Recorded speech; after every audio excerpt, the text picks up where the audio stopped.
ప్రభుత్వం నడిపారు. గతంలో కూడా 20 ఏళ్ళలో 30 ఏళ్ళలో మేము ప్రభుత్వంలో పనిచేసినాం, తెలంగాణ కోసం ఉద్యమాలు చేసినామని ఎవరైతే నాయకులు చెప్పుకుంటున్నారో మీకు సోషల్ రెస్పాన్సిబిలిటీ లేదా, only political responsibility, only power మాంగర్స్గా మీరు మారి అధికారం మాకు ఉండాలి, అధికారం పోతే ఒక క్షణం కూడా మేము భరించలేము, అధికారం లేకుంటే ఒక క్షణం కూడా మేము ఉండలేము అన్న విపరీతమైన పోకడలు ఏ రకంగా తెలంగాణ సమాజానికి మేలు చేస్తాయి అధ్యక్ష?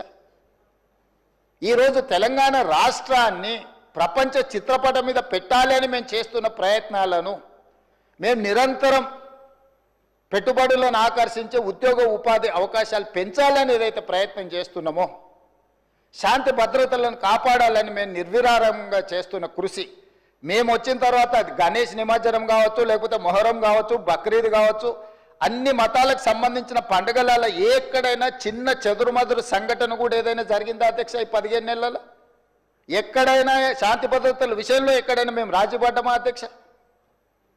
ఈరోజు ఈ రాష్ట్రాన్ని దేశానికే ఒక ఆదర్శ రాష్ట్రంగా తీర్చిదిద్ది అత్యధికంగా విదేశీ పెట్టుబడులను తీసుకొచ్చి ఈరోజు ఇన్ఫ్లేషన్ విషయంలో, ధరల నియంత్రణలో దేశంలో నెంబర్ 1 అధ్యక్ష. 1.3 ఇన్ఫ్లేషన్ ఉన్న రాష్ట్రము భారతదేశంలో ఏదైనా ఉందంటే తెలంగాణ.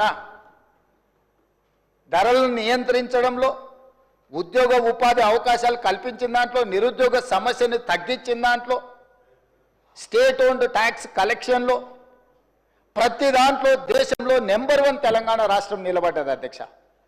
దేశంలోనే ఇతర రాష్ట్రాలలో రాష్ట్ర సొంత పన్నుల వసూళ్లలో తెలంగాణ రాష్ట్రం 88% పన్నులను వసూలు చేసి దేశంలోనే నెంబర్ 1 రాష్ట్రంగా తెలంగాణ రాష్ట్రం నిలబడ్డది.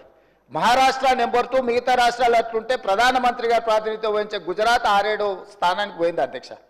ఇవన్నీ కూడా మా సహచర మంత్రులు, అధికారులు అందరు కష్టపడి చేస్తున్న ప్రయత్నాన్ని మీరు అభినందించండి. అప్పుడే అంత ఆత్రము, అంత తాపత్రయము, అంత అసహనం ఎందుకని నేను అడుగుతున్నా.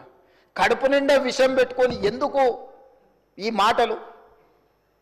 మీరు నిజంగా మీ అనుభవాన్ని రంగరించి సూచనలు చేయండి. ఒకప్పుడు ప్రధాన ప్రతిపక్ష నాయకుడిగా అక్కడనే జానారెడ్డి గారు కూర్చొని మీరు తీసుకుంటున్న నిర్ణయాలకు వారు ఏ రకంగా ప్రభుత్వానికి సలహాలు సూచనలు ఇచ్చిండ్రు, జానారెడ్డి గారిని ఆదర్శంగా తీసుకోండి. మీరు ఆనాడు మా పార్టీ ప్రయోజనాల కంటే కూడా రాష్ట్ర ప్రయోజనాలు ముఖ్యమని చెప్పి పెద్దలు జానారెడ్డి గారు ప్రతిపక్ష నాయకుడు, మొట్టమొదటి ప్రతిపక్ష నాయకుడుగా ఒక సాంప్రదాయాలను వారు ఏర్పాటు చేసింది. ఆ సాంప్రదాయాలను ప్రతిపక్ష నాయకుడిగా బట్టి విక్రమార్క గారు కొనసాగించారు. మీరు కక్ష గట్టి ప్రతిపక్ష హోదా తీసినా, మీరు మైకు ఇచ్చినా ఇవ్వకపోయినా, మీరు ఇచ్చిన కొద్ది సమయంలో కూడా వారు ప్రతిపక్ష నాయకుడిగా మీకు ఎన్నో రకాలుగా సూచనలు ఇచ్చే ప్రయత్నం చేసిండ్రు. ప్రభుత్వం తీసుకుంటున్న నిర్ణయాలలో ఉన్న లోపాలను ఎత్తి చూపడమే కాకుండా మీకు సహేతుకమైన సలహాలు సూచనలు ఇచ్చే ప్రయత్నం ఆనాడు ప్రతిపక్ష నాయకులుగా బట్టి విక్రమార్క గారు, జానారెడ్డి గారు చేశారు. ఈరోజు కూడా మీ నుంచి మేము ఆశిస్తున్నాం.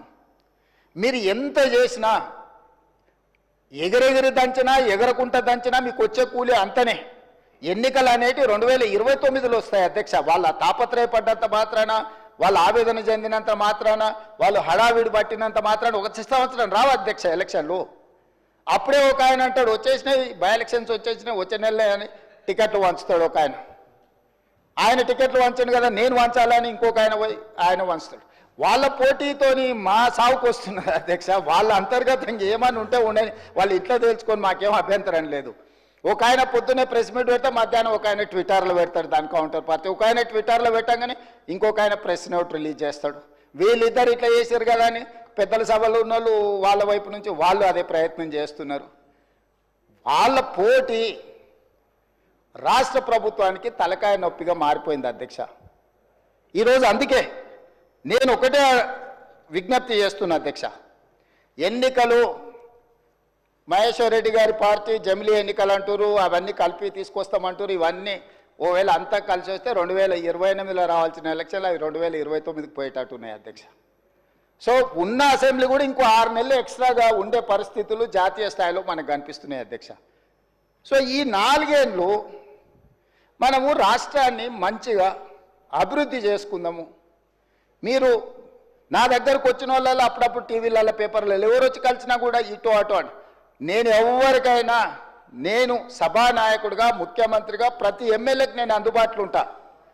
అది సిద్దిపేట శాసనసభ్యులు హరీష్ రావు గారు వచ్చిరా, లేకపోతే పల్లా రాజేశ్వరరెడ్డి గారు వచ్చిరా, లేకపోతే వెంకట రమణారెడ్డి గారు వచ్చిరా, నేను రాజకీయాలు చూడను అధ్యక్ష. ముఖ్యమంత్రిగా నా దగ్గరికి తీసుకొచ్చిన సమస్యల్ని వీలైనంత మేరకు వాటిని పరిష్కరించాలన్న మా భట్టి గారు సూచన చేశారు. గజ్వేల్ శాసనసభ్యులు వచ్చినా కూడా, ప్రతిపక్ష నాయకుడు వచ్చినా కూడా ఆ నియోజకవర్గానికి సంబంధించిన సమస్యలు కూడా పరిష్కరించాలంటారు.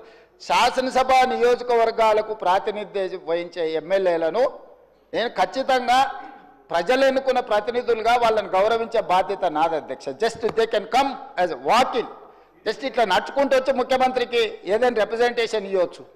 దానికి అనవసరమైన రాజకీయాలు ఆపాదించాల్సిన అవసరం లేదు అధ్యక్ష.